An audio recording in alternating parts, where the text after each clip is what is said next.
Et ensuite, tu es passé à l'intervention. Une intervention. Donc l'intervention, je t'ai vu juste après, je ne sais pas si tu te souviens, mais donc ça c'était une décision quand même lourde à prendre, Lourde, c'était hein, difficile, parce moi, que je suis partie dans l'euphorie. Hein Je suis partie dans l'euphorie. tu es parti dans l'euphorie parce que tu avais tellement envie de t'en sortir, enfin d'avoir des améliorations que tu es parti dans l'euphorie, et après l'opération tu étais moins dans l'euphorie, je me souviens. Donc parce que c'est une opération difficile parce qu'on ne peut pas t'endormir, c'est bien ça. Pas dormir, 12 heures. Et t'entends 12 heures, donc ça c'est affreux. Oui, c'est agréable. Moi, je me suis réveillée à un moment donné. Désagréable, c'est un faible mot, non? Oui, je me suis réveillée, puis je me suis dit, qu'est-ce qui se passe? J'étais là, je vais partir. Ah, t'allais partir. Donc tu te rendais pas vraiment compte, quoi. Mais en revanche, tu as souffert beaucoup après. De la tête. De la tête. Ok. Donc là, ce qu'on t'a mis, c'est un petit réservoir de dopamine. Ce sont deux petits câbles. Des petits câbles qui rejoignent le troisième point. qui rejoignent le troisième point Dans le crâne. dans le crâne. Voilà, ça. Donc tu as récupéré de la mobilité. Tu as eu quand même, moi je me souviens, c'était il y a 4-5 ans. Non, plus. 5 ans. Ça fait 5 ans que tu as été opéré. Donc ça a été beaucoup mieux. C'était beaucoup mieux. Et tu perds un petit peu quand même. Tu perds d'un autre côté. Ouais. Tu perds quoi? Ben, moi, j'ai perdu, je disais là, je me mets à tomber, c'est du freezing. Et ça, c'est à cause de l'opération. C'est pas la cause de l'opération, mais c'est une conséquence du fait d'avoir eu quand même Du choc opératoire, etc. Ou c'est la maladie qui progresse. Donc c'est pas l'opération, ça t'a fait plutôt du bien. Et si tu n'avais pas été opéré, ça aurait été pire maintenant. Exactement. C'est ça. Ça te fait rire?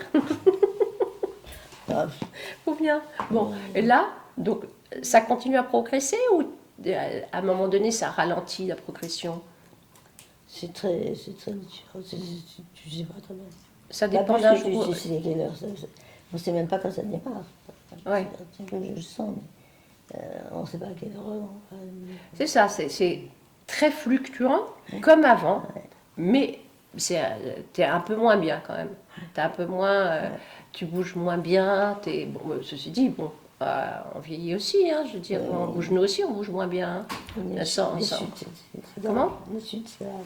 Les chutes, c'est grave, il faut faire très attention. D'ailleurs, on m'a raconté que tu faisais pas assez attention et qu'on te voyait dans la rue à marcher vite. J'ai toujours été quelqu'un de resté vif. Tu as toujours été assez vif, assez volontaire et tu continues. Je dois aller doucement. Et finalement, tu mènes une vie assez indépendante malgré tout. Oui. Bon, tu as une aide maintenant, mais tu es quand même. Je suis dans beaucoup de gens. Tu as beaucoup de gens maintenant qui t'aident. Donc, 3 manières. Sous-cutanées, donc c'est comme si vous aviez une injection permanente. Oui. Ensuite, quand vous me parlez de la méthode par le cerveau électrique, c'est ça? Donc, qu'est-ce qui se passe? C'est cette fameuse opération dont vous voulez parler? Oui. Alors, donc c'est une intervention qui est quand même importante, où on vous pose